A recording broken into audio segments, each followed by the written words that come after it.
everyone. I'm Professor of Physics and Planning and Director of TRAC, the Transportation Research and Education Center here at Boston State University. And we sponsor this regular Friday transportation seminar. In the summer, we only meet once a week. We'll be starting that in the fall on a weekly basis, starting the first Friday in October. In between, we have there's summer Friday transportation seminar that's sponsored with Peabody that you can get more information about on our website.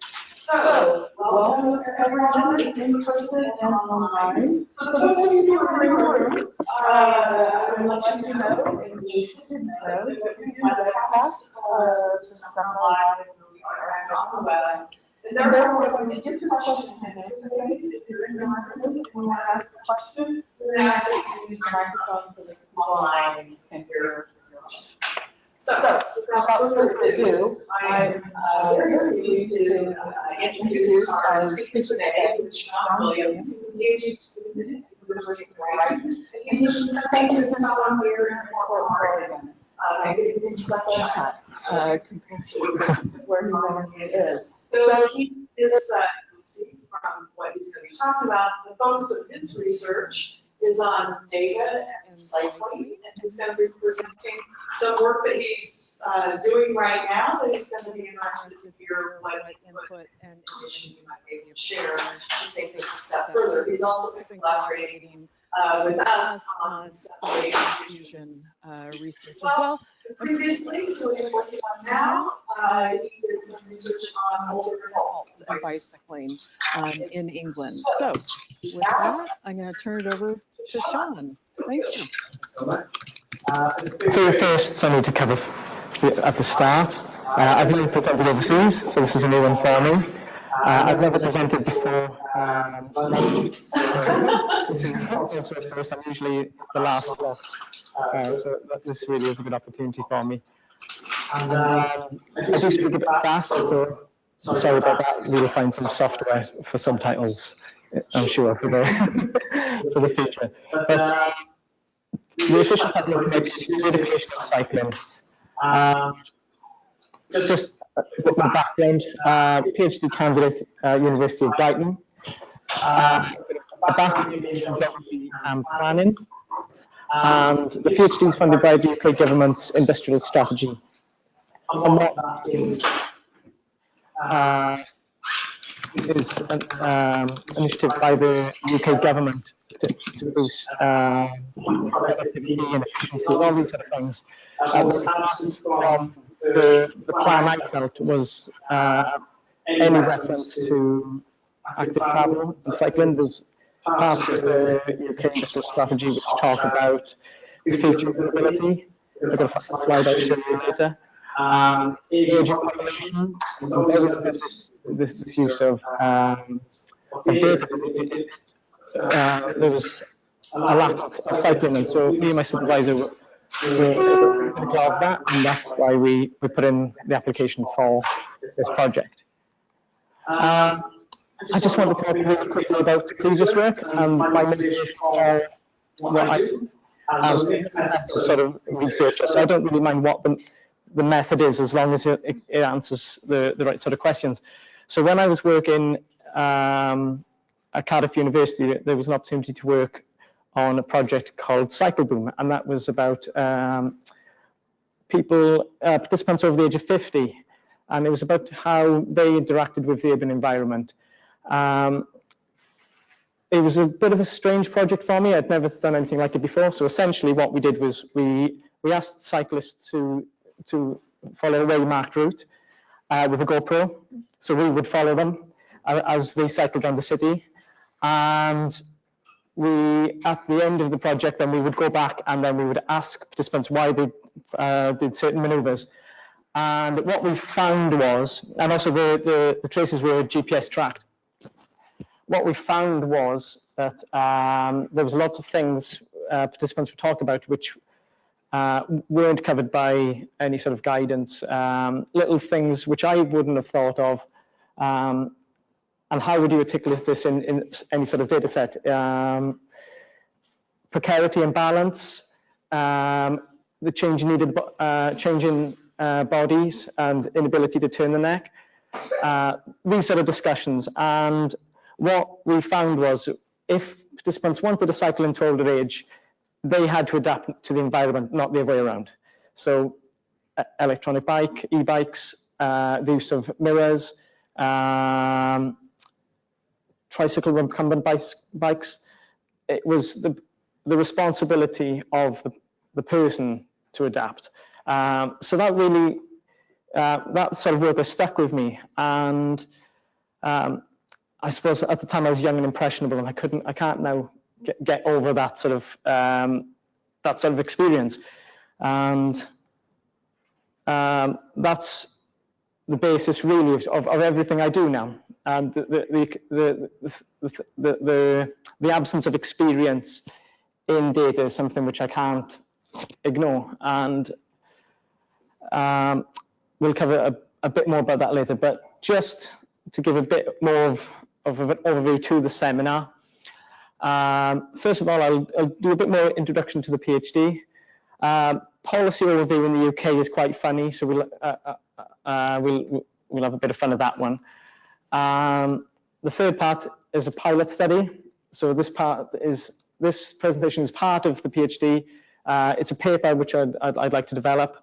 Next steps, and anyone listening may have some input here, and I'm hoping at the end we can have a discussion, and I can use this experience as a sounding board to really capture what is happening in the US. Does it contrast with what I find in the UK? And I'm assuming from my experiences in the US, there's a lot of overlap. But what has interested me about the US is the discussion of equity, which you don't quite hear in the UK. So that's really different for me. Now we're at section 1. Sorry about this awful word, datafication. I really tried to find another word for the project, but I couldn't find anything which quite articulated what I was trying to do. But datafication, according to Powell, a researcher in London, the datafication of societies refers to the role of communication technology companies and the collection of user data for understanding aspects of social behavior. And we can all relate to that. We all understand how smart technology has changed our lives and social practice. And I love this quote. Has anyone seen this before? Any ideas where this came from? It was very haphazard, and this is reference to data cycling collection. 2-hour counts done once a year. Volunteers sitting on the street corner because they wanted better bike facilities.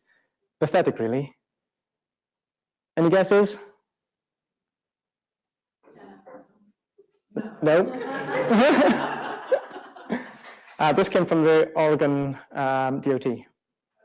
So I'm not sure officially on record, but it was well shared in the UK and is now in a book. And it's talking about the role of digital technologies and what, at the time, what Strava Data could do. If you are interested to follow up more about that, Peter Walker is your reference. But this goes back to the mobility sort of project I did with the older participants. And I was just thinking, well, perhaps there's a role of volunteers sitting on street corners, because what is absent in data, and especially aggregate data, is characteristics and user characteristics, which cycle counts do tally. And I'm aware that this is happening in Portland. And although it's only basic demographics, these things are quite important, and I do feel there's a role. And this quote really struck a chord, and I can't not mention it. So we'll leave it for now. But yeah, that's something which has really influenced my work. Right, for the paper. The aim of the research is to articulate how the datafication of cycling is influencing the promotion of cycling transportation planning at a local and regional level across the national context. And this is the last little bit there is part of the reason why I'm in the US. And so far I've only done work in the UK, but I really would like to find out are the conditions which lead to data sharing and the use of datafication, so app data. I'm not talking about bike count data, it's only app data. Are these things different? And there's also a bit of money to go through Copenhagen as well to do the comparison there. So this is the question which I started off with. Are public-private, public-public, I should say public-private partnerships and the sharing of cycling app data contributed to an increase of cycling provision and infrastructure? And if so, who benefits? When I started the PhD, I was quite ambitious. I thought I'm going to write all these brilliant scripts and I'm going to produce this brilliant map, and it's going to show and it's going to visualize that if we spend this much on acquiring data, then we'll get this return in cycling volume. And I quickly found out that's impossible because, as we know, of standards and of data sharing, and app companies put in restrictions on access to these sort of things. So quickly, the emphasis had to change for me, and as a result, the project became more of it took more of a qualitative angle, and it had to, because otherwise, how on earth could I answer this question without really getting in and speaking to the key stakeholders who would engage in with new forms of data. And let's go back just to the quote from the DOT. I can see why the appeal was there because app data. This is the introduction of quite for me quite a seminal paper, and which provides a really nice overview of trends of big data and cycling. And the quote goes, "Big data holds the promise to illuminate social processes that were previously undersampled or poorly understood. For those involved in city planning," and I'm sure a lot of people listening to this can relate to this, "service provision and business intelligence, it still remains central to innovation and research." And we all know the criticisms of data collection, such as bike counts. There's a lack of data, spatially, temporal data, bike counts issues as well, and cost. And I don't need to really see sort of things out, but Illuminate holds the promise. Are you sure about that? Anyway, so this is the focus of the paper. So as I mentioned earlier, focus on big GPS data from big app companies, such as Strava. Data shared in an aggregate form, and the rationale is because we don't know the representation of, we don't truly understand the membership of aggregate data. And again, that goes back to that exposure to the Cycle Boom project, and not and acknowledging that different users have different needs from the urban environment. This is sorry about this horrible table, but to just give you an overview of what you can find out from Strava data. This is data I've accessed from the Urban Big Data Centre in Glasgow for the City of Manchester, and this is just a quick summary of what the characteristics will look like when Strava share data. As we know, the total for fitness data, it looks heavily skewed towards a male membership. There are a lot of papers available on this, And it's no secret, everyone is aware that Strava Data is predominantly self-defined male usership. And I just would like now to feed into the UK case study, and hopefully have a bit of fun with this one, because this is the policy context for the UK. A recent paper commissioned for the Department for Transport on local data discovery. I think everyone may agree with this. Data is central to a resource for enabling more efficient and effective public services, opening up data, removing barriers to effective data use across the public and private sector. And it needs to be a priority as we look to evolve and improve England's transportation needs. Anyone disagree? No. But this is what you get for cycling. There's currently a lack of consistent, reliable pedestrian and cycling data across local authorities. Collected on an ad hoc basis, developers, shopping centres may take surveys. It's not widely shared. And what I find amazing about this is there's not even a mention to bike sharing data, which the stakeholders which took part in this huge survey, their local authorities have bike shares. So I just find this an amazing quote, where there's a promotion to share bus data and private data, and then not think about what cycle and pedestrian data there may be. I understand perhaps the absence of app data, but bicycle count was a bit of a shock for me. Oh gosh. And this is back to my funders.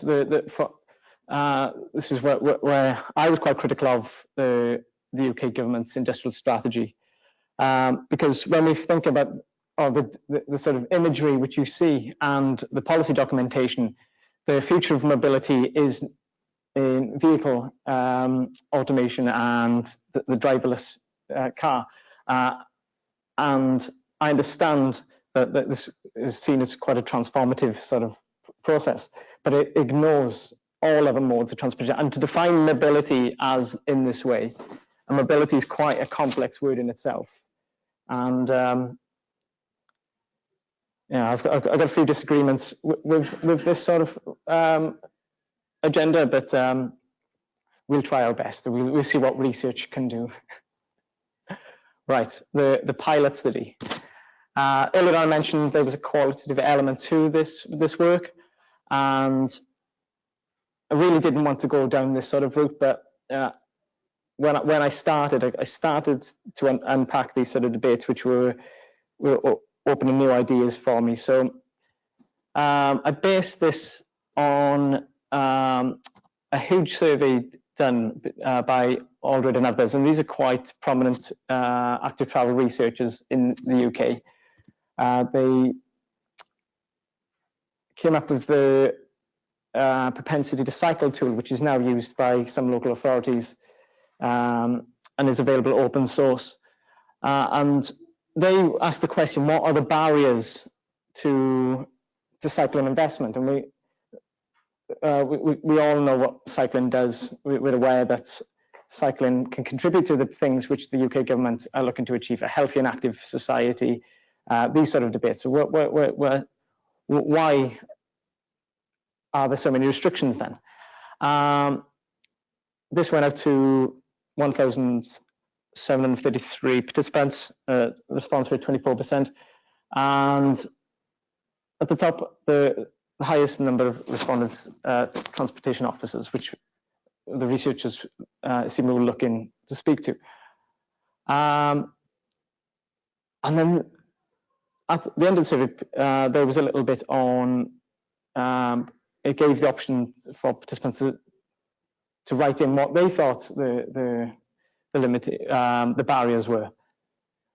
And then we can understand political. And then it got, this bit really interested me, and about institutional especially, and examples of modelling processes, lack of expertise, organizational culture and structure.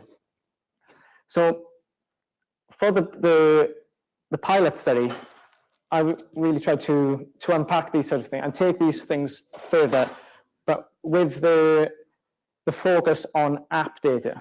The paper says 2019, but it was actually accepted in 2017, so it's a bit outdated, but available online now, 2019.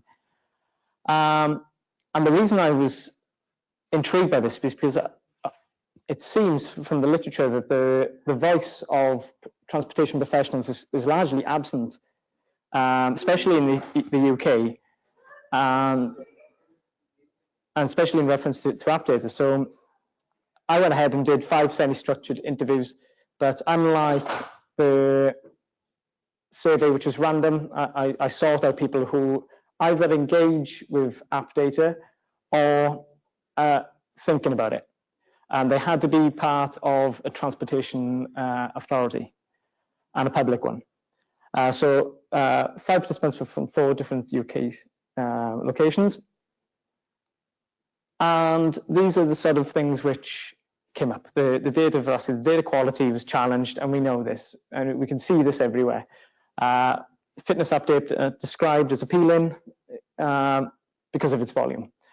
And also the recognition that it was heavily skewed towards male users.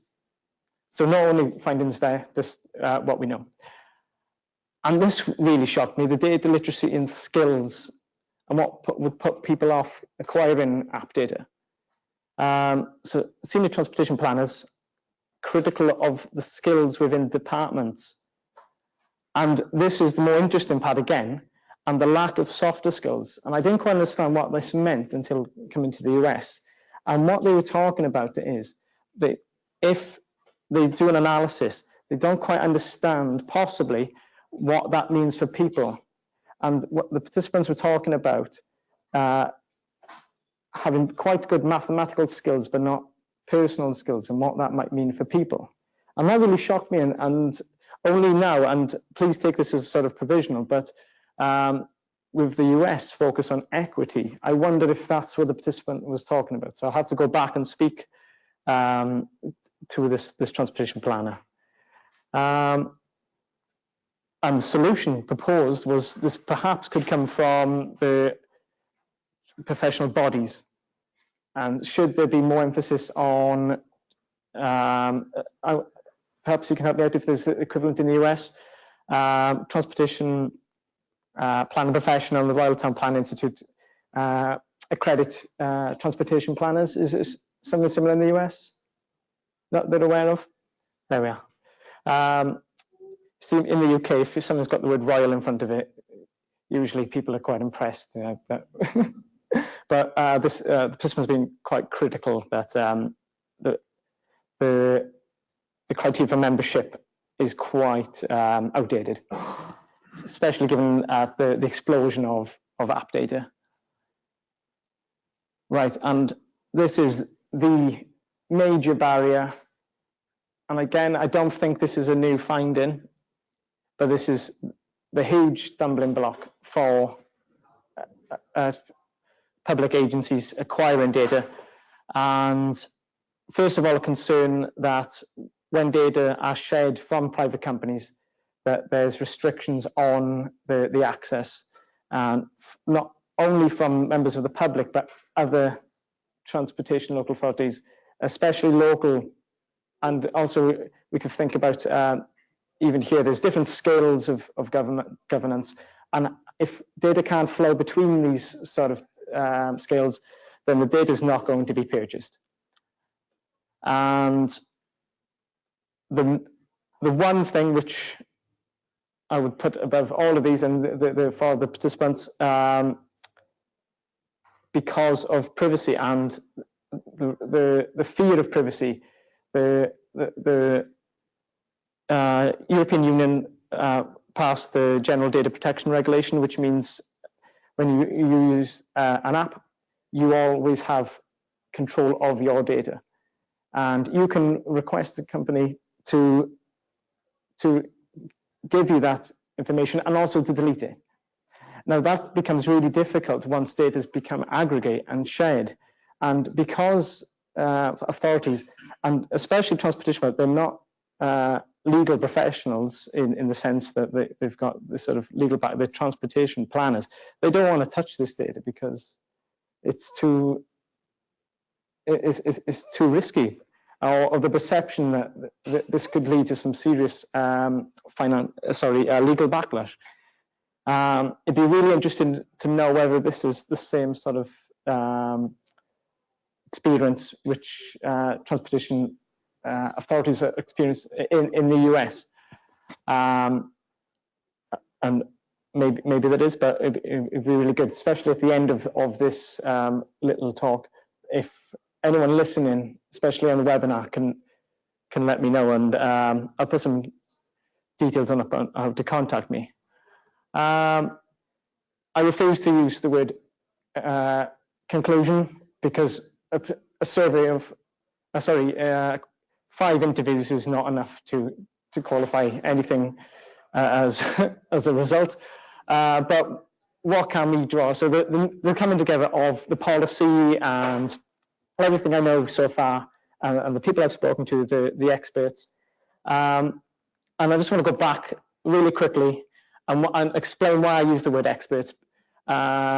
Because in the UK, the Education Minister back in 2016 said Britain is fed up of experts. And that was the most ludicrous thing that any politician could ever say. And I really think this is quite important, especially given the expectations on transportation planners and transportation authorities is changing, not just in the delivery of transportation services, but if the concerns are about legal worries, that's a huge issue, and really these concerns need to be voiced. And the role of experts, no, I completely disagree with my former education minister. There is a role of experts, and I'm sure everyone listening will agree with that. So there we are. Legal concerns constraining potential for partnerships. And this is the case especially in smaller authorities. And the only examples in the UK where app data have, or which are highly visible, London, but the Transport for London's got a huge budget. And the next step for me will to speak to TfL and to really find out what weight of time and budget is put towards legal concerns. And then awareness of fitness app membership. Yep, everyone is quite visible. There's no secret. But there are concerns of data literacy, data interpretation, and back to that point of softer skills, which at the moment I can't sum up. I'm looking to follow up on that. Next steps. So anyone listening, especially in the webinar, if you work with app data, if you're thinking working with app data, oh gosh, that's the wrong email. I'll edit that. Can I do? No, I'll do it then. But don't email that. It should be SR. Oh gosh, I don't know. I've got a business card. The first part is my Google Mail, and the second part is my work address. So definitely don't email that. But please get in touch if you've got any. And please do disagree with everything I've presented, because this is the start of a paper for me, and because and it's not because I'd like to advance some sort of career, but I do think that the pressures on transportation authorities is so huge, especially given that budgets are being cut and austerity in the UK, and I'd really like to take back as much experience as I can. So please, yeah, do get in touch, and I'll find that correct email for you. I'm going to leave it there, but I'd just like to give some acknowledgements. First of all, to Trek. for allowing me to be here. Really do appreciate that, and this has been a completely, well, I didn't anticipate how much of a culture shock it would be, and I've truly loved being here. I'm very impressed with the idea of equity in transportation, and I'd like to see more of that in the UK. The South Coast Stop Road Training Partnership, which awarded the stipend, so they made a decision on the industrial strategy plans, and also for supplying the money for me to be here, and then my centre back home, Centre for Digital Media Cultures, and also for everyone back in the UK who was drinking bottles of wine and watching this, having a bit of fun, and also for people listening. I'm sure there's lots of you may agree or disagree, but if there are any experts who are listening, and if you've survived that basic sort of overview, please do let me know what your experiences are. And thanks for listening. Thank you. So now we're going to take questions. Any questions to start?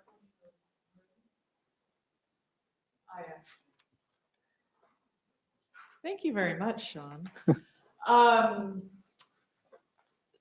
Well, I will kick off by saying the issue of data privacy in the EU rules versus the US, I think that's one big contrast between the two that's worth digging into more. But part of my reaction when I'm thinking about this, and particularly because the lack of representation amongst people who use these apps, makes me keep thinking, well, is there a better source of big data than the apps? And particularly with these privacy concerns and the private part of the ownership of the data, which would lead to more and more. We are improving in terms of the technology to use cameras and sensors in public places to count cyclists and pedestrians, and we're getting better at the accuracy of that. And they are, the technology I have seen summarize, it doesn't necessarily store the video or anything in terms of privacy. It just it does the calculations on the device itself. And so I wonder if you've thought at all about the advantages of counting type automated technology versus app-based data. I think the key thing which I'm trying to articulate is that data we have access at the moment, but in a decade it's going to be completely different. The concern could be that that the skill shortage that isn't and that gap's not filled, and transportation as a profession then gets kind of left behind, because this is the first time where digital technologies and new actors, and especially from the tech industry, are influencing transportation provision planning in a way which we could never have imagined when we had Nokia phones, for example. And it's very difficult to imagine what the scenario will be like in 10 years, but just where we are right now. And I do agree that technology will improve, but possibly only for certain cities. What about other locations which may be left behind? These are all sort of hypothetical questions which we could think about, but it's very, very difficult to answer. So in short answer, yes, I have thought about these sort of debates, but I don't think I'm smart enough to to give an answer. Any more questions? I guess one adage that I've heard before as someone who works in transportation planning is that you can't figure out where to put a bridge sometimes by counting how many people are swimming across the river.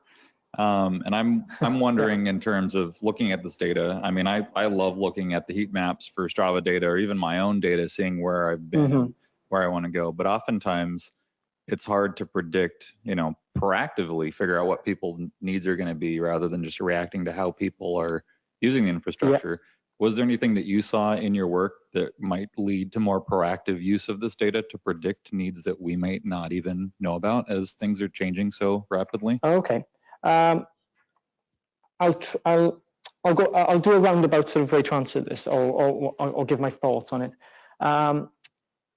So there was a project in Brighton University back in 2014, and there was it was a minibus collection for elderly patients and also older people just to meet up. Now the council weren't collecting that data, so when the time came when they needed to review budgets, there was no data available on these sort of provisions. And there was data, it just was never collected. So the issue could be that if cycling is seen as an offline mode of transportation, then it becomes further marginalized against other modes. It's really tricky, isn't it? Because the usership and membership of these apps is not going to be represented. It can't represent all types of cyclists. But if it's seen as an offline mode, then it's possibly then pushed to the side. I don't know. It's quite a tricky question, but I'll think about it. I've got it written. I will consider it. Thanks. Any more questions? Do we have some online questions? No?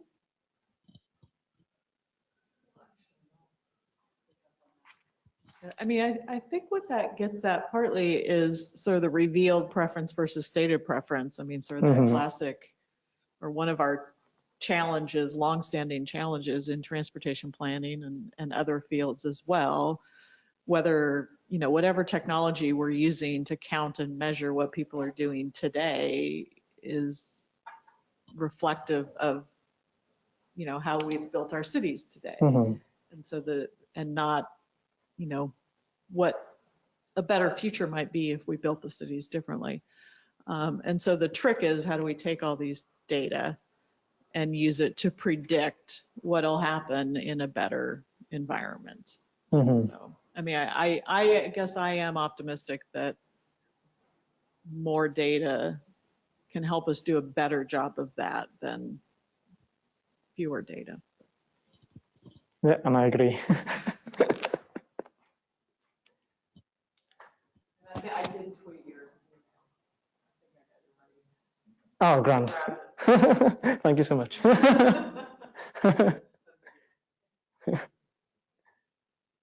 additional questions?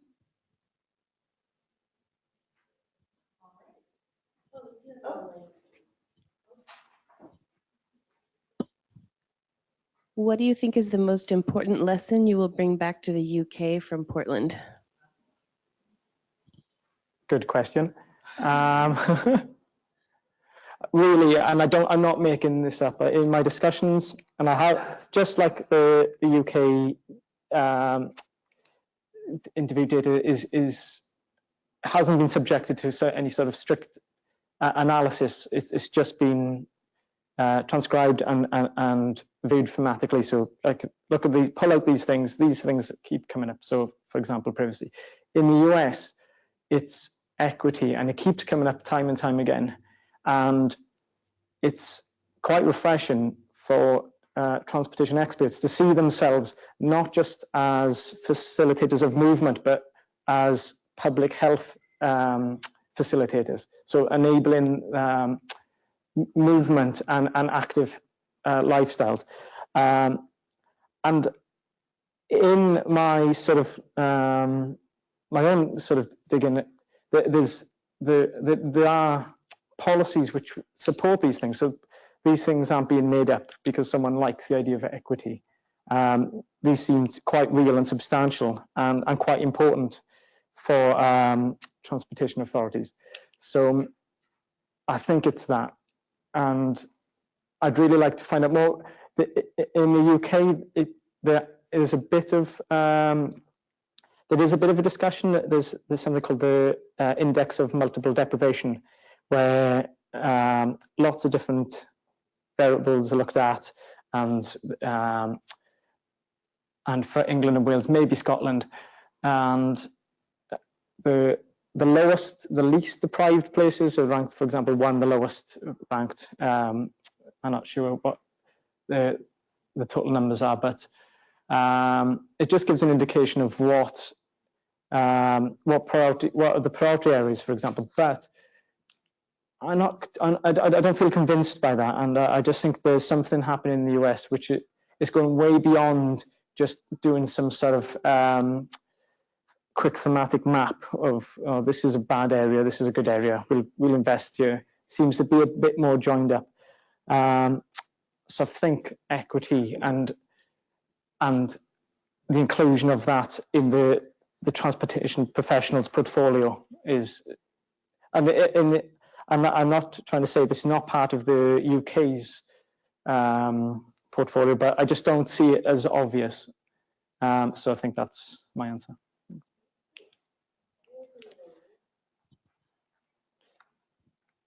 What are specific examples of equity planning that you came across in the US?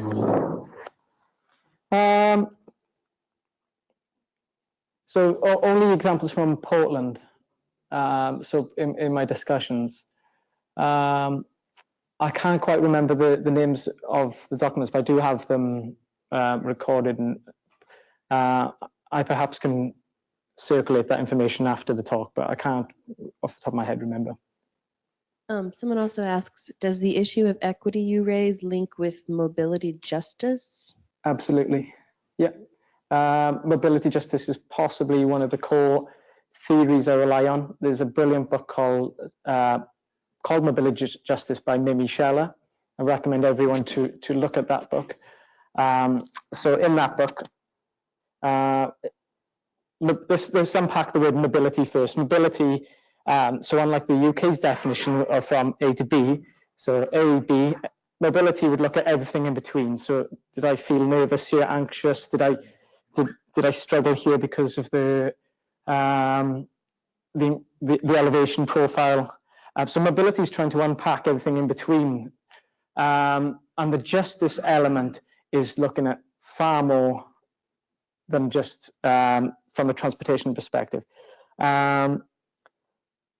There's a paper by, there's UK transportation scholars, and they argue that every transportation initiative we have should focus on transport justice. And by justice, they're talking about access. And, the difference is mobility justice would say, yes, access is important, but there's a lot more than just access.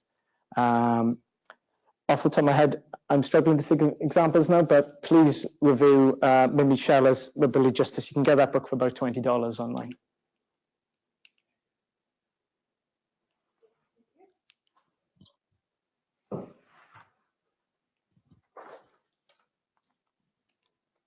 Just to kind of think about what you talked about,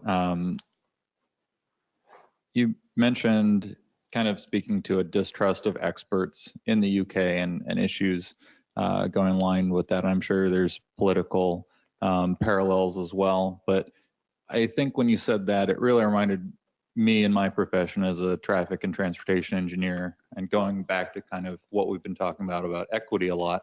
One thing that I've heard is people kind of look to us as if we've come down from on high with these sorts of decisions on how we're going to make these changes to their transportation facilities and how they get about and interact, with our built environment. And I think as we're getting into this conversation of equity, we're learning that rather than come to communities with solutions, we really need to go to the communities and ask them first what their needs are, and really get into that public engagement and hear what people actually want. And that way, when the experts come back to them and have solved their problems, they're able to say, we helped, like that was our idea, rather than, these experts are coming and just prescribing how we should live. I guess in that mind, I'm curious. I just had the pleasure of cycling across England last summer, and there were some wonderful things. As a former roundabout designer, I loved cycling across the roundabouts.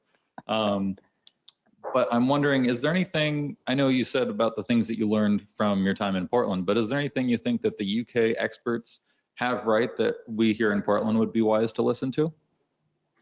Oh, that's it. It's not wise to criticize your host. Okay, I think that for Portland, and I can only speak for Portland, light rail is done very well.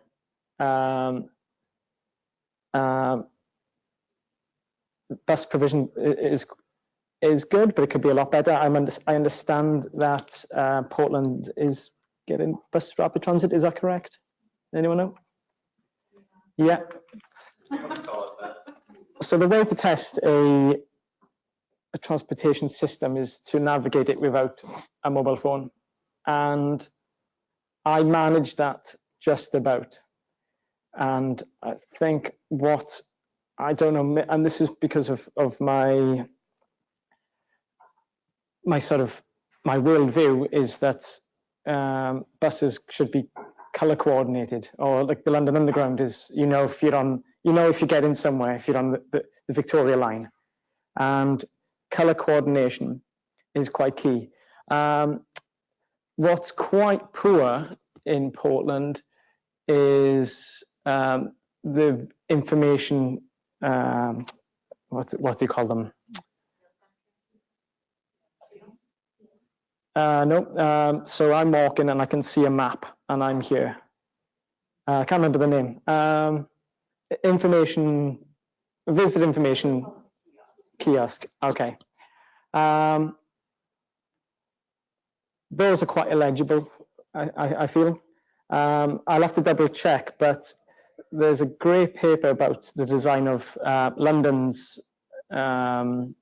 kiosks, and it measures everything in time, not distance. And I can't quite remember if it's in time or distance here, but it's far more legible. And you can imagine walking 5 minutes. You can't quite work out where you are if something is 20 meters away or something. I have to double check, but when I reviewed those, I was really confused where I was, and especially when I was downtown. I couldn't work out whether it was north or south. So maybe those visual cues are quite different. So another question from online: is the use of big data an avoidance of community engagement? Oh, good question. What do people think?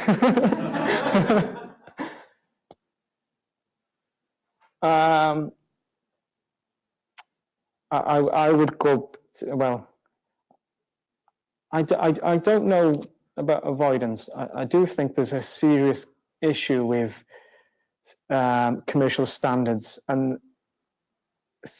citizens not being able to review data which is used to make decisions on their lives.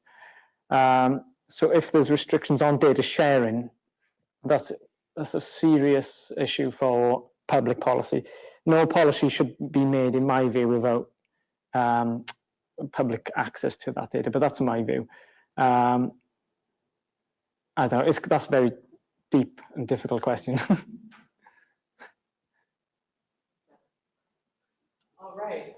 I want to thank everyone in person and online for attending today. And before we thank Sean again, I will do a plug for a few things. So our next Friday transportation seminar is on September 27th. And that is one of our partnerships with PBOT, Portland Bureau of Transportation. And the focus is our young people and the gateway to opportunity. And so that will be quite interesting. I also want to remind folks that our major event, the Transportation Communities Summit, is also coming up in September. And so along with many other events. And so go to trek.pdx.edu to see all of our events. And we hope to see some of you there in person and online. And thank you very much, Sean.